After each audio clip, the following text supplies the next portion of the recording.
saved the best for last. We are the last panel of the day, so get all of your questions kind of percolating in the back of your minds too.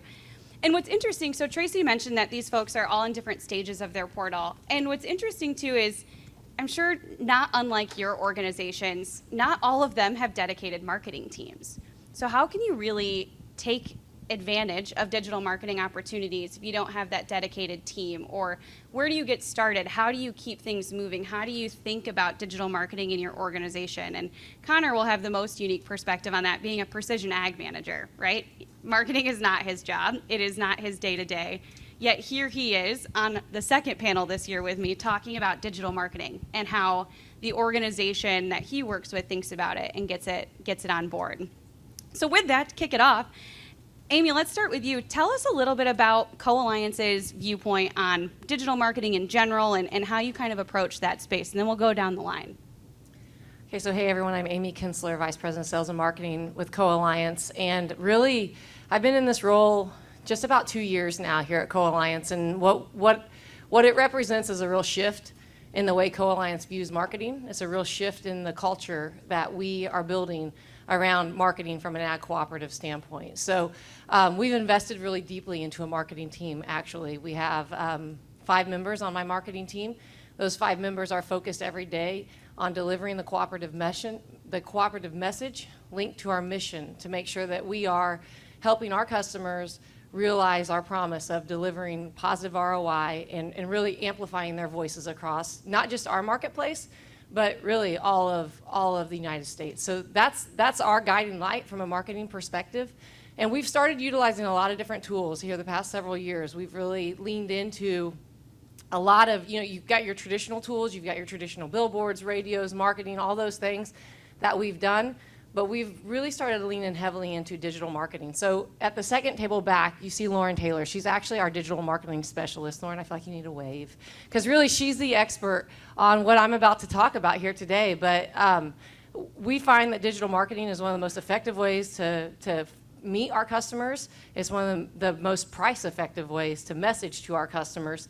And it gives us clear indication of how we're doing, right? When we send them a postcard, we have no idea if they saw it, if their kid drew on the back of it, if it never made it out of the truck, right? But we know when we send them a digital campaign, we know when they open it, we know when they click on it, we know what kind of an impact we're getting with that. And our goal is to help use that information to lead our sales team to those customers and make sure that we're providing more efficiency to our sales team. So it's been a real culture shift for the organization. It's something that we believe very passionately that these tools and technologies that are coming forward, and you talk about the AgVend platform, and that's a big piece of this. We need a full team to be able to execute highly on that and to make the most of the marketing opportunities that come with it. Jen, over to you. Yeah, Jennifer Kilber with Agtegra Cooperative. A marketing lead there. So we haven't quite implemented AgVend yet. We're like this close. And so we just haven't used the digital marketing tools that AgVend provides, and we are very much so looking forward to them. But generally speaking, Agtegra's marketing has been a little bit more traditional, right? So think statement stuffers, direct mailers, right? Just some of the more traditional things. So we're very much so looking forward to being able to track and monitor our progress and our success rates on some of the more digital marketing aspects with text messaging and email and things like that. But I'm actually going to take that question a little bit differently. So we actually have started the AgVend process on the Sales Hub side, and so we haven't implemented the customer portal yet. And so we're starting with sales, and we actually focus, in terms of digital marketing, we focus with our sales team on analytics and reports and giving them insights into their customers and which customers they should go see. And so our mantra is to help our salespeople when they get up in the morning and they drive down their driveway to know whether or not they should be turning left or turning right. And so that's just where our focus has been, is on the sales team side and enabling them and giving them the insights into which opportunities are best, to go after that particular day or that week. And so anyway, that's kind of how we've been traditionally using digital marketing. I'm Connor Lankford. I'm the Precision Ag Manager at Valley Agronomics, which is located out in the Pacific Northwest. We've got locations in Washington, Oregon, Idaho, and Utah. And I came into the marketing world because I had a problem. I built a precision ag program that I thought was really awesome and felt like every grower out there needed to know about it. And I would get frustrated because I would meet with customers and they would say, well, I didn't even know you guys had a precision ag program. And so selfishly, I started looking into ways to get that message out in front of our customer. And over time, that's evolved to where for Valley Agronomics, we think about, how do we make sure that our message is getting all the way to the end of the row. We might have a great program or a great offer or something important that we think growers need to be aware of in our marketplace.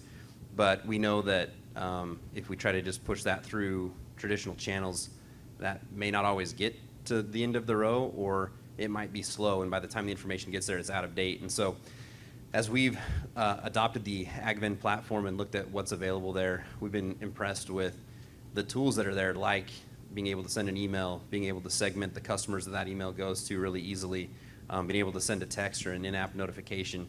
And we feel like we've arrived at a point to where now we can confidently get information out in front of our customers, and we know that it gets to the end of the row. We know who's seeing that. And likewise, we've recognized that there's an opportunity to use that tool internally as well. So it's not just about messaging to our customers, but it's also about messaging internally. And that's been an interesting journey, because I'm sure, like many of you, you've had this experience where you've talked about a program or you've talked about something, and then you get that phone call from somebody who says, well, hey, I didn't know that. How come you didn't tell me about that? And it's interesting to be able to go back in and look and see, well, I did send you an email, but you didn't open it, right? So there's some really valuable tools there that we've found that have helped both on the external and internal communication challenges that we face every day. Connor, everyone always reads emails internally, right? Those never get missed. If it's from Richard Lloyd, it's like 80% open rate. If it's from Connor Lankford, it's like 25% open rate.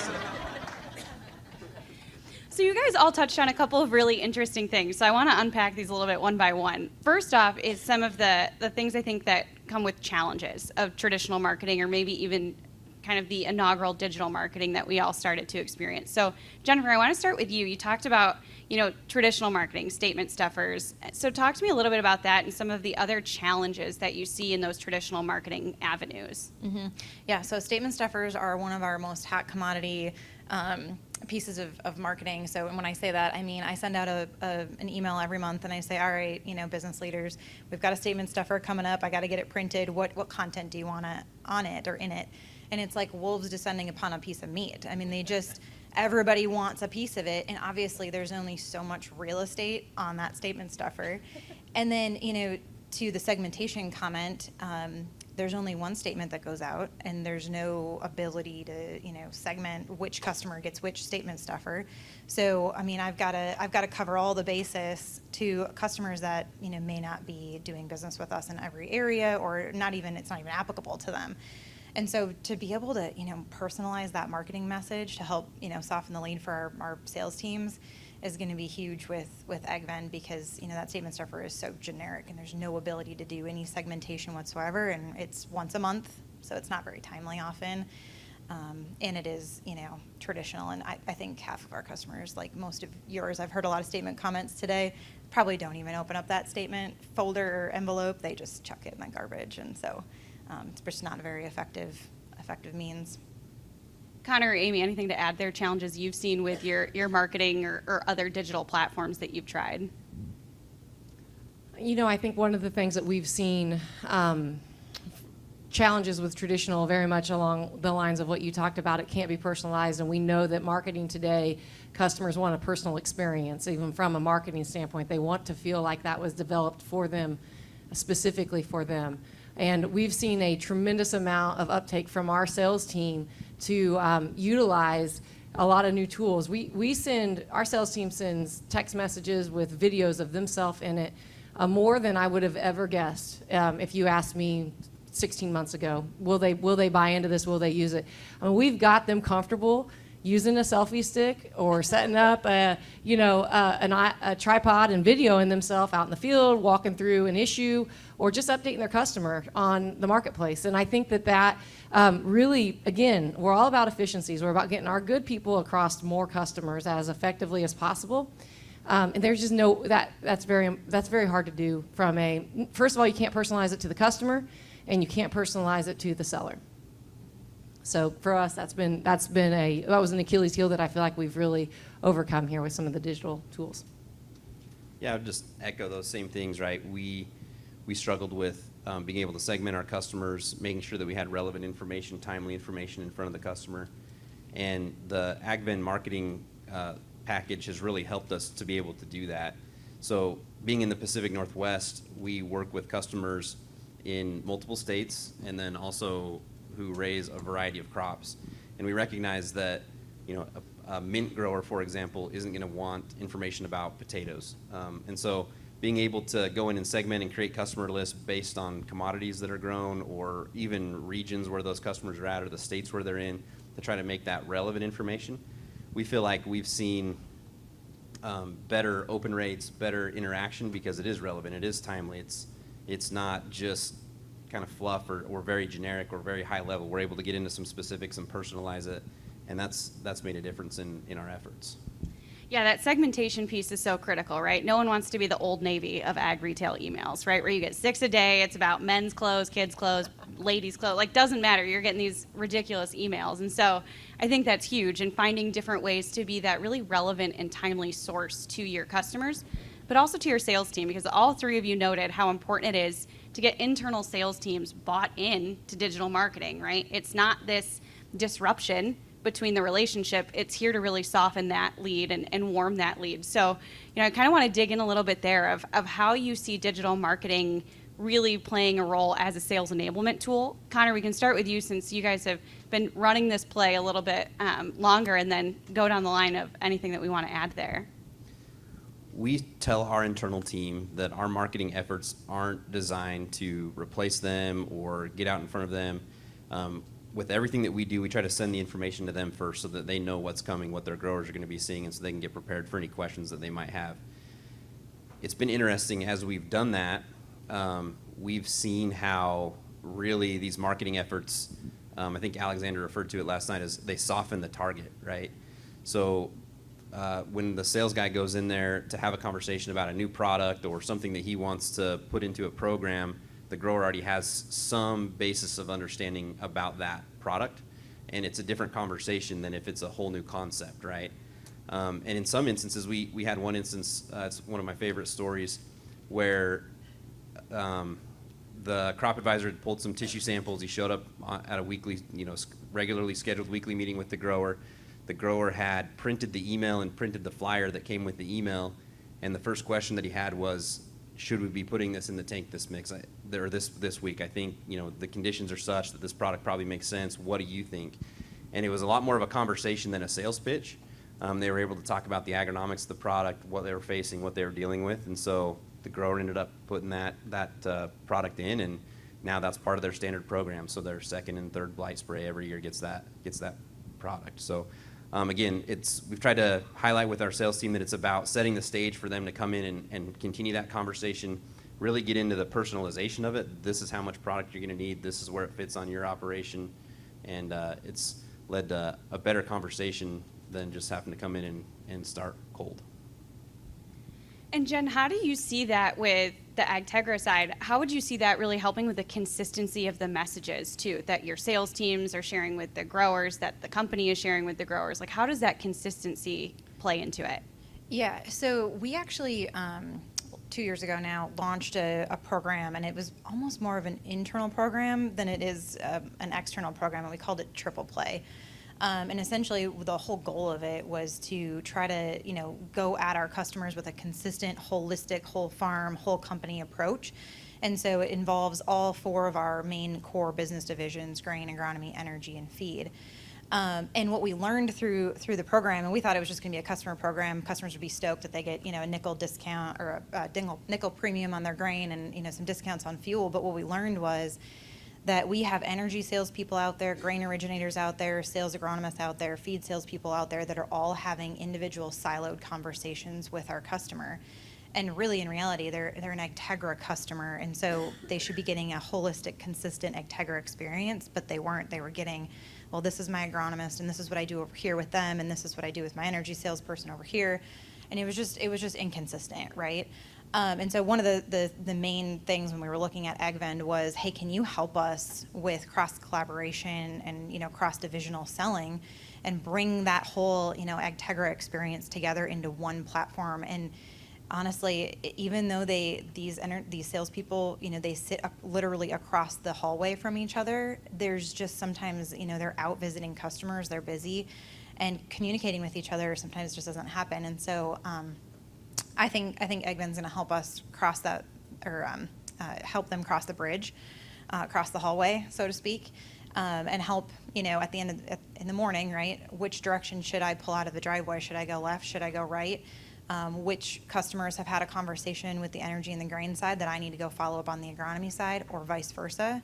And so we're hoping, that AgVend's going to help us with that cross collaboration between the 4 sales departments that we have, and help create a little bit more consistent experience at Agtegra. And Amy, you guys have seen something kind of unique too with your rollout, starting with one particular business unit and then others following. And how did digital marketing, or how do you anticipate digital marketing to continue playing a role in bringing that whole customer together? So probably similar to a lot of the co-ops in here, right? We have 4 divisions. We have an energy division, agronomy division, grain, swine, and animal nutrition. And so for us, when we talked about this product, and we talked about we call it Co-Alliance Connect, when we talked about bringing Connect forward, we looked at where's the low-hanging fruit, where's the quick win, where's the one that we can go out and we can step into and quickly show value with this platform. Because like everyone else that you've probably heard up here today, there's been a lot of starting and stopping on the digital journey for Co-Alliance, and we couldn't afford to fail again. Simply couldn't. So we picked the energy division, and the reason we picked the energy division is because, quite simply, that is the most segmented division we have. We have the most amount of customer segments in that. We have customers that it is purely a transactional buy. We have home heat customers that never see a salesperson from Co-Alliance walk in their door. All they get is a propane truck, pulls up, fills their propane tank, and drives off.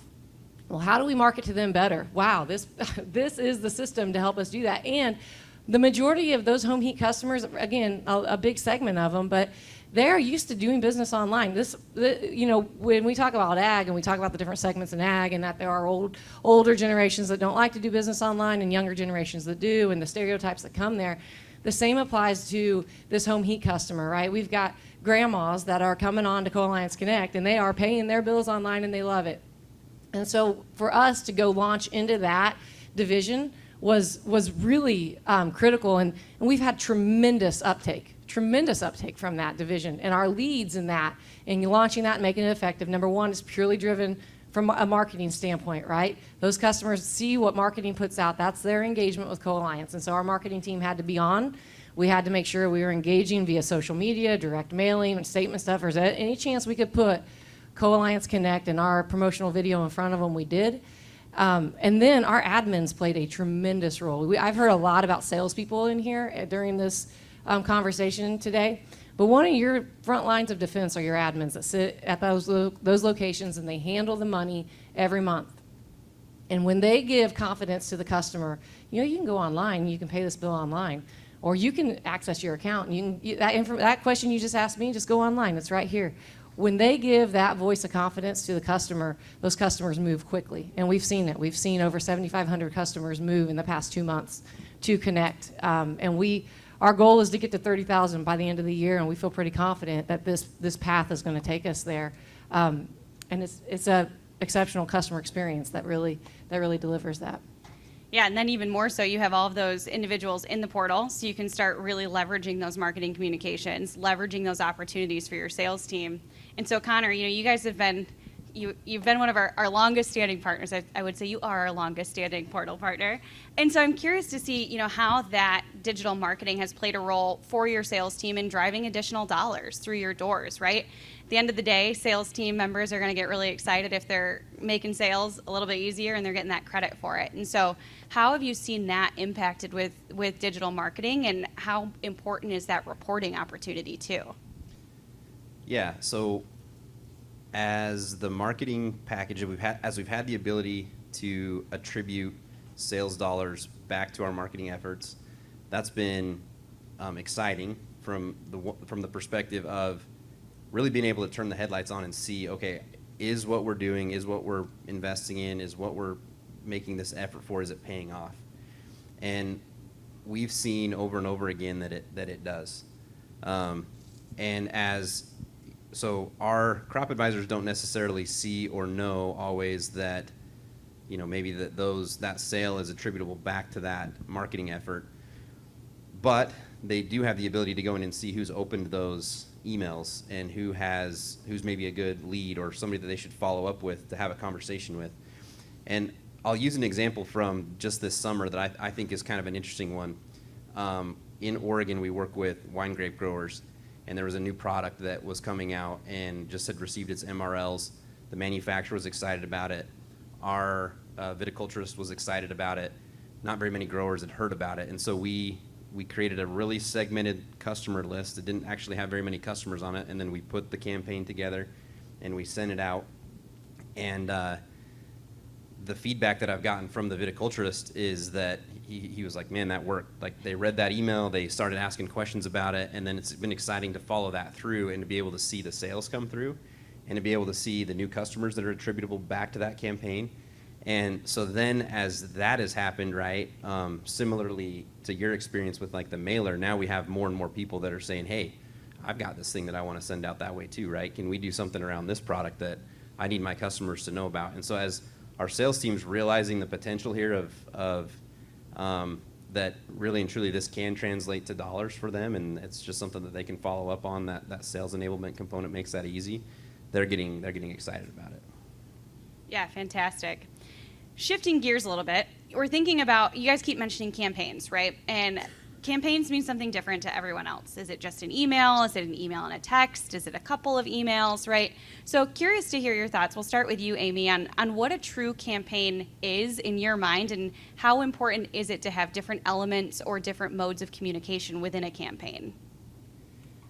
So we're just a couple months into the Co-Alliance Connect portal. So we're kind of young in the journey on bringing it through Connect. But I'll say historically, when we look at a campaign, we're looking at how we build out a message to a customer that is leading the customer, but also we don't want to get too far in front of our sellers, but it helps create priority for our sellers. They understand the guiding light and the key vision and the key conversations that need to take place when we're out positioning marketing around that. So we like to build that out. Traditionally, our campaigns, that we'll use, for example, we're coming into fall and we'll use our seed campaigns, right? Traditionally, they're 3 to 4 pronged campaigns where we're engaging weekly around different messages that are around that product or that service proposition, right? And we're trying to engage multiple levels. So we might have a business manager in a video, we might have an agronomist in a video, just trying to put that out there. We'll use that, an email version of that would go out. Then we like to create information historically, we would send to our sales team, and our sales team then would text that information out, right? So there would be a personalized text from our salespeople that complement the email campaign. And then we try to overlap with a lot of customer events that we might have during that time frame, or maybe even like a traditional postcard mailing. And I'm the Co-Alliance team will know I'm renowned for throwing QR codes on those postcards. Anything we can do to personalize it, right? Get them a face and a bigger piece of information coming to them. We do try to use multiple tactics to reach these customers. Jennifer, over to you. Same question. How important are those multiple modes of communication, and what are you looking forward to with having some of those capabilities within the AgVend platform? Yeah, so we definitely think and actually we've even did some research recently with customers, and we asked them, how did you hear about XYZ? And we had maybe 15 different options that they could select, and by and large, they always selected their seller. Their seller was the one that told them about it. But in reality, they probably also heard it on the radio. They maybe didn't stick in their head, but they probably heard it on the radio. They probably heard it, saw it in the farm forum or saw it on their statement stuffer. And so I think, I keep coming back to this, but it's about softening that lead for that salesperson. And so, it was probably the salesperson who closed the deal. But we focus on the seller, and that's back to why we started, with the Sales Hub implementation versus the portal implementation. It's why we focus so much on giving our salespeople the analytics and the insights around their customers and which direction to drive. in the morning, because we really think our sellers are the ones who have the biggest influence, right? They're the trusted advisors on the farm. And so they're the ones that are going to help bring home that sale. And so we focus on the seller. But I mean, for sure, we also do, the direct mailers and the supplemental material. We give our sellers a lot of flyers and things like that they can, leave behind. But I am looking forward to, giving the seller a tool that says, hey, by the way, we sent this email campaign out, and here's your customers that clicked on it. Go have a conversation with them because they're probably interested. And I think that's the piece that we've been missing and that we're just looking forward to. Yeah, and kind of on that piece, Connor, you shared one story, but have there been any surprises to you or to your sales teams with some of the people who are engaged in these digital marketing campaigns, or some of the folks that, Harlan, I think you said it earlier, we segment people often based on age, and we make assumptions based on what their age is. And so I'm curious if you've had any surprising metrics or experiences with digital marketing. Surprise-wise, I would say it is similar that we see across, whether that's age or operation size or geography, that there's a lot of customers that are looking for this information. We are not nearly as sophisticated as you are in your marketing efforts, right? And so typically what we do is we send a monthly email to each of our regions. We try to make that relevant and segmented to the customers that it makes sense to go to. And then that's a product email. And then in addition, we send a weekly kind of agronomy update or supply insight. And I have been really pleasantly surprised and even a little bit blown away at the number of customers that we have that open those weekly emails and open that monthly email and click on the links and take a look at the information. Prior to coming onto the AgVend system, we were told, hey, if you get 13 to 20% open rate, you're killing it, like you're crushing it. And today I think our average open rate somewhere probably around 47% open rate. And so I just am continually, I feel like the message to me there is that these customers are hungry for information, they're looking for information, and so they're excited when they get it, they're willing to open those emails. We don't have very many unsubscribes from our lists, very few, and so that's something that was a little bit surprising as we've gone through this process. Yeah, absolutely. I think those open rates, I heard the same thing my entire career, like, oh, aim for 10, 11% open rate, like that's great, but they're also sending a mass email to 5,000, 10,000 people, right? And so to your point, the more segmented you get, your residential energy customers probably aren't seeing that email on agronomy supply updates. And so having those really personalized touch points continues to make it that super important extension of your brand. So kind of shifting gears again, we'll wrap up here in a few minutes and make sure that we have time for questions. But curious, your advice for somebody who, Amy, you have a really sophisticated team, and that's really fantastic. So for folks that are maybe considering investing more in marketing, or orgs, that are more like, hey, here's our precision ag manager, they're also going to be our marketing person, and they're also going to be our portal champion. How do we help those individuals who are thinking about getting started in digital marketing to take that first step? Yeah, that's a really tough question, honestly, because I think we all have to look at and question. Of course, right? I'm VP of Sales and Marketing, so I'm going to fight a little bit harder for marketing in this conversation. But I think we have to look at the power of marketing and what marketing truly does for our organizations. We talk about that the Ag Cooperative has the best story to tell. We know that. We know we're the best business model out there.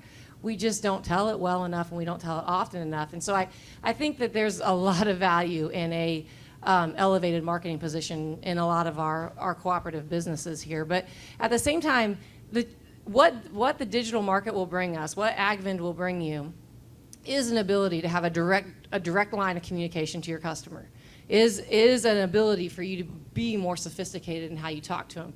And what comes along that same line is the added responsibility in how you do it. To get an open rate of 47%, you got to be spending some time thinking about what's the content you're going to share, what's the message that's going to go out. Because if you waste their time, they're going to ignore it. They're going to ignore the emails. They're going to ignore the text messages. So I think this new avenue of marketing adds a lot of responsibility to those folks who are determining what that message is, so that it stays fresh, so that it stays relevant, so it doesn't go the direction of a postcard mailing. That we are still able to really impact the customer's buying decision, impact the customer's management style, and a customer's loyalty by using these paths to them. So to me, it's not something that's a side job or the fourth responsibility on your list of 5. I would challenge how effective you can be when that's the way that you have to approach it. Jennifer, same question to you. How are you thinking about helping folks who are considering like, hey, I just want to get started in digital marketing. I want to make that message consistent. I want to soften that target. How can they get started in digital marketing? Oh, I just say just get started, right? I mean, and I think look at your personal life, or even look at how a farmer interacts in other ways besides their business. I mean, we're on our phones, we're interacting, and we're doing business online as it is today. And so why not be in digital marketing for ag? And they always say that ag kind of falls behind or is a little bit behind times. And so I think we all need to meet our customers where they're at, and that's on their phone, right? And so dive in, just get going on it. The sooner rather than sooner the better. Especially sitting in my seat here today, like we don't have the tools quite in place yet to be able to do digital marketing. And I wish we had them. Like I'm literally sitting here just tapping my toe, waiting to get my hands on this. So I'd say just dive in, because you got to meet your customers where they're at, especially the next generation. So my advice would be start with what you know. Probably the hardest thing, at least for me anyways, is coming up with content, right, or gathering up the content. And so when we started with Precision Ag, which is what I knew, and I thought we had a great program. So that's where we started, and we dipped our toe into the water. We did some experimentation and thought, hey, this is going to work. And then from there, I think it's important that you look at programs and opportunities that you have that you know are important to your customers, and don't just assume that message is getting distributed as far as wide as you're hoping. One of the things that we did right out of the gate the first year that we had access to this tool was we did some marketing information around our prepay program. And we had a large customer who came to us and said, I didn't know you guys had a prepay program. We're on a little bit different fiscal year than you guys are. And so we never had this conversation, right? It wasn't something that their crop advisor, their agronomist had thought about in the middle of the year when they were at their year end, the grower's fiscal year. And so they prepaid a significant sum of money with us and have continued to do that. And so just look at some of those things that you know are important messages for your customers and start there, and then you can build out from there. Yeah, and I think on top of that too, you guys touched on a little bit those different business units too. And so those important messages, how can you take that Precision Ag program and tie it in with a new product that those customers should be thinking about? Or how can you take those feed customer messages or energy, tie that in with agronomy? Or, hey, we've got a grain drying program. Here's also a fungicide you should be thinking about. And you book early and you get X amount of benefit, or whatever those things are. And I think just getting started is the key thing too. You mentioned it early, Amy, you couldn't fail again. And so I know that it can seem very daunting, right? I'm sure you guys all felt a little nervous every now and then about marketing, but just taking that first leap is super important. So I want to stop there with kind of my canned questions and then open it up, really see what you guys have on your mind, see what questions or thoughts you have that you'd like to share with the group or pick their brains on. And please, not everybody raise your hand at once. Yeah. I was wondering, have you continued to market to people who haven't onboarded on the portal? So we have people we've invited, we have their email address, we have their text message number, their mobile, but we've been holding back on those people till they actually join the portal. Have you been proactively marketing to people who haven't joined? So let me repeat that question, and then we'll kick it to Connor first, then Amy, since you guys are the two that are live. So the question was, hey, we've invited this section of customers. They're pending in their account status. We have their email. We have their cell phone number. Are we pushing any campaigns or marketing collateral to those individuals, or are you waiting until they've decided to activate their account? Connor, we'll start with you. We do market to those individuals. So if they've been sent an invitation to the portal, we market to them. The only group that we don't market to today is the group that has not been invited to the portal. So we do have some customers that today we have not yet invited at all. So we don't market to them, but we market to active customers and pending invitations. And have you seen any, this is probably a really in-depth question off the top of my head, but have you seen any conversions or different changes in behavior with certain marketing campaigns to those pending users? Yeah, absolutely. So we don't do a lot of marketing about the portal itself, but we continue to see customers every month come onto the portal, and those invitations become active customers. We try to always link our campaigns, our email campaigns, back to the portal, so there's a link back to a product or to something, and we see eventually over time those buttons get clicked and that account gets activated.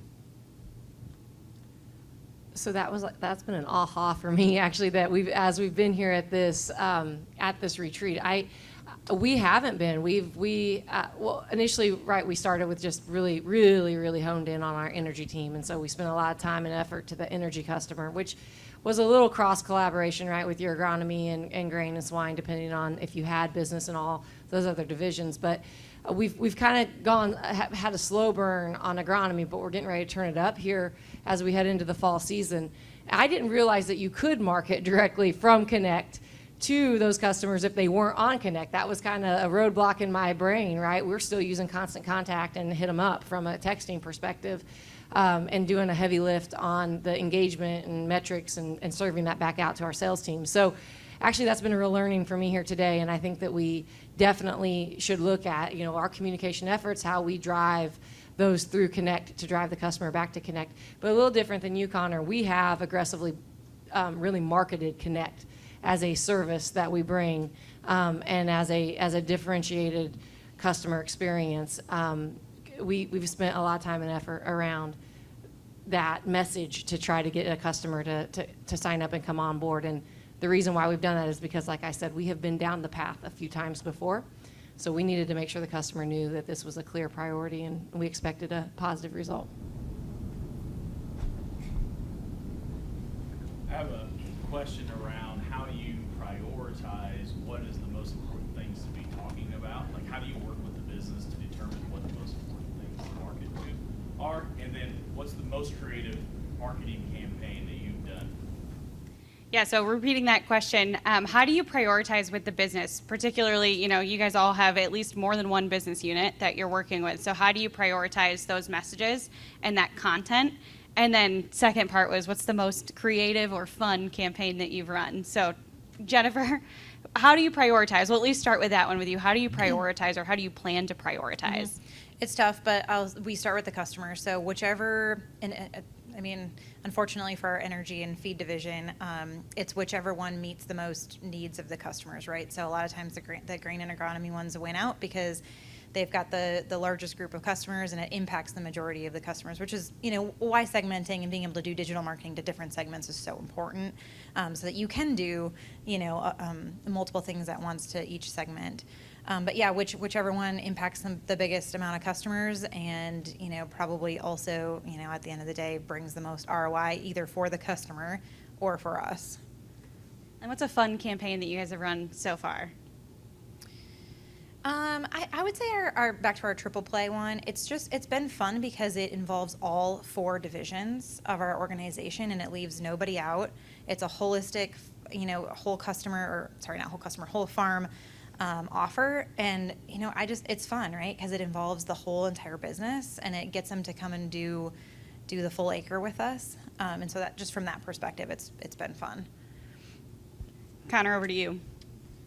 So the way we approach setting up our marketing calendar, essentially we will meet yearly with kind of the regional managers in each of those states.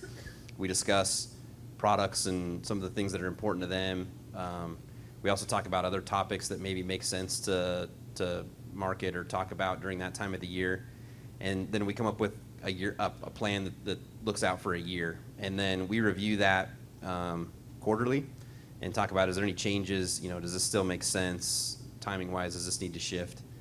And then as we get into the month, where we just run one monthly product campaign, we'll actually talk about, does it make sense to do this early in the month or late in the month? What's the most, what's the timing that makes the most sense? When's this going to be the most relevant to the customer? So that's the way that we approach it. Priority-wise, I probably have a little bit of an advantage. We're just working with our agronomy team. So we do talk a lot about, hey, we don't want to bombard our customers with messages. We want to make sure that, we're not spamming their inbox. But because we're just working with one division, we have plenty of time in the month to get done the things that we need to do. As far as the most fun campaign that we've ever done, man, I don't know. We probably, for me, realistically, probably any of them that have to do with our precision ag program, I find really fascinating.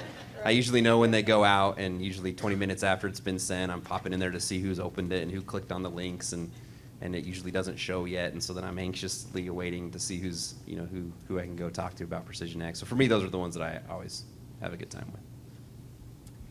So on our end, how we determine, content and all that, we do have folks from the marketing team that are leads in each division. So they're meeting regularly with the division to understand the needs and the opportunities in those divisions and how we can market the division but still have a cohesive voice as the organization.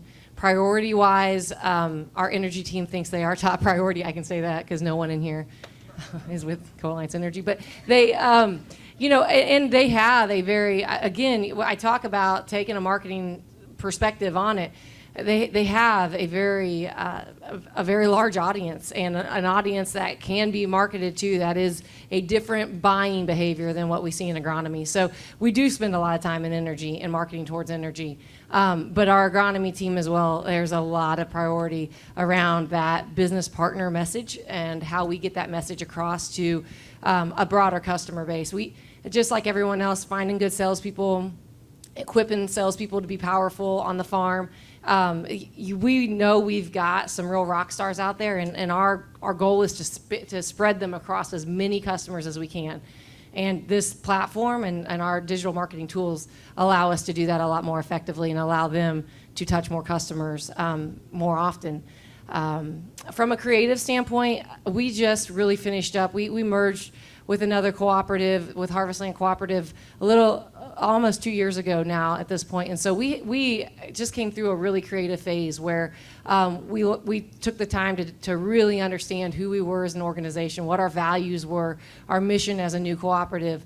What do we want people to think about when they think of Co-Alliance Cooperative? And so we just launched this past winter our We Deliver campaign. It's not product focused, right? It's about our people, it's about our mission, it's about our values. But I think for our team, that was a lot of fun. And it really helped us build culture in our organization. So for us, there was no question that that's been really our pride and joy here for the past several months. Fantastic. Yeah. Can you give an example of like a quantified growth in sales from some of the campaigns that you've done? That's one. And another one, too, are any of those campaigns done in other social media platforms? Link it to other social media. Yeah, so two-part question. First part, can you add any quantifiable growth in sales from a marketing campaign that was done? And then second part of that is, how is social incorporated into campaigns in general or those campaigns specifically that resulted in growth? So Connor, I don't know if you want to start with that one and then you can go down. Yeah, you bet. So the one this summer that I mentioned, right, that was basically 0 to 100%. So no, that's not what you're looking for. The one that probably sticks out, the one that I think was the most interesting for me and probably the one that I'm most proud of is going back to that prepay email that we sent out about the prepay program. So the first year that we did that, our prepay grew from 20 million to 50 million. And I know that's not all attributable just to the information. The growers had a good year. They had money. They were looking for something to do with it. It happened to be at a time when buying paint and equipment was a little bit difficult, and so there was kind of a confluence of different factors there. But the fact that we had that information out and in front of those customers in a consistent way, I think definitely helped with that. And then do you guys incorporate social into any of your campaigns or primarily using email, text? No, we do, yes. So we have a social media director that works for Valley-wide Co-op, which is one of the owners of Valley Agronomics. And we will look at the campaigns that we're doing, and if there's products that make sense across all of the geographies, she will also put together a social media post about those. And those typically go out on Instagram and Facebook.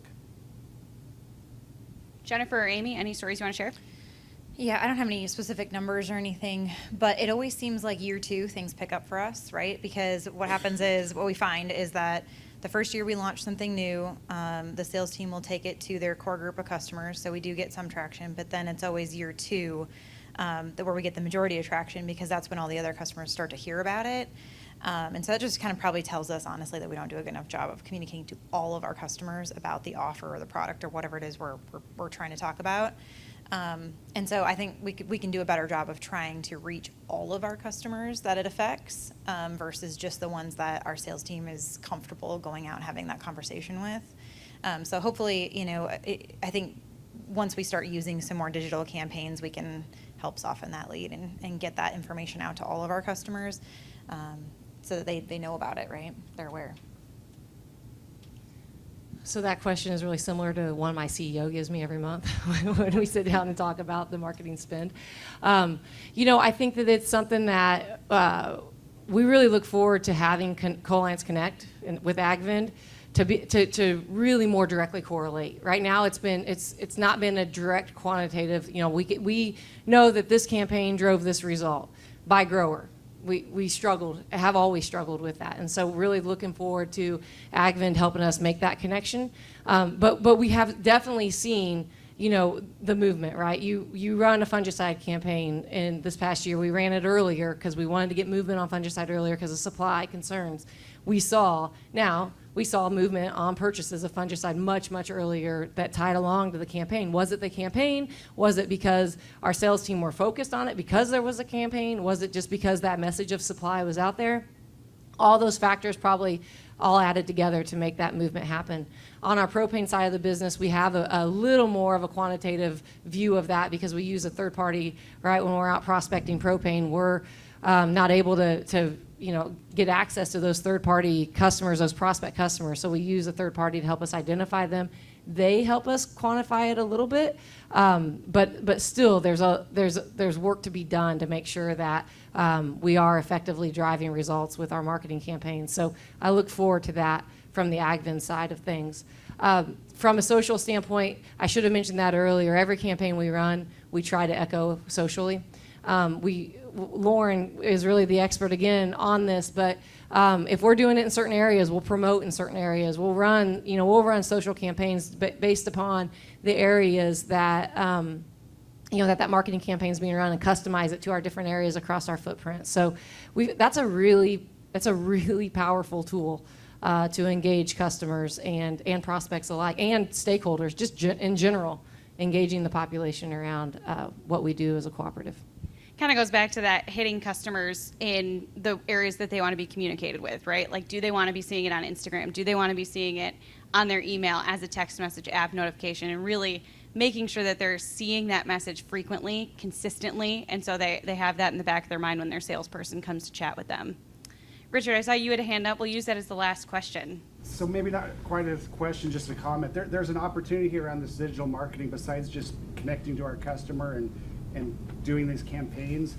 I know when we sit down and talk to manufacturers, I mean, they all have budgets for advertising and marketing, and when you can take and sit down with one of those manufacturers and say, you know what, if we were to promote this product through this portal, we can touch 1,950 customers, we can tell you how many of them are going to open it, we can go back and track how many actually purchased the product and how many had never purchased it before. I mean, there's some really cool conversations you can start having about, now if you want to be a part of this campaign or market to our customers, what is that worth to a Bayer or a Syngenta or BASF or Corteva or you name it. Really good opportunities, not just to do the right thing as far as getting good information out there that our growers eat up, but in many cases to create some revenue that we haven't looked at or got before. We're not talking just a 0.5% for EDI and a program and getting a little bit more of a rebate. It's like let's find the real dollars out there that would help us pay for the great marketing team that we have and be able to create revenue so that we get great content to our growers. And they have great content that can fit right into this as far as those things. So it really helps our portal relevance too with the content that we can get there. Yeah, and kind of taking that one step further, right? You guys all talked about it. You're not sending out 10 messages a month. You're not doing 15 campaigns every quarter. And so there's a little bit of that scarcity to it too, right? There is only a certain amount of campaigns that are product focused that you're going to run or really kind of hitting a message home. And so what is some of that information or sponsorship opportunity worth to a manufacturer? What information would you be willing to share back that they may not have access to in real time? Is it some of that kind of aggregated information that they then can take, and so instead of, they're making their marketing plans 2 years out, well, shoot, now they know that this product really isn't performing that well in Idaho. Maybe we should rethink that. And so kind of taking that first party data that you guys have really great control over, and seeing what kind of opportunities there are to make that a really great revenue stream, to give that CEO the answer of, look at what marketing is making us. Not just overhead. That's right, not just overhead, and some tangible dollars, and getting those manufacturers from their standpoint too to also have that consistent message, right? The consistent branding that they want out there when it comes to their products, but putting it in the voice of the trusted advisor and the trusted retailer that they just will never be able to replicate without your portal or without your digital marketing capabilities. So I know on that note, that probably was Alexander's favorite thing I've said all day. But on that note, I want to thank our panelists so much for joining me up here today, being great sports with all of our questions. Thank you guys for participating. And Tracy, we'll hand it back to you.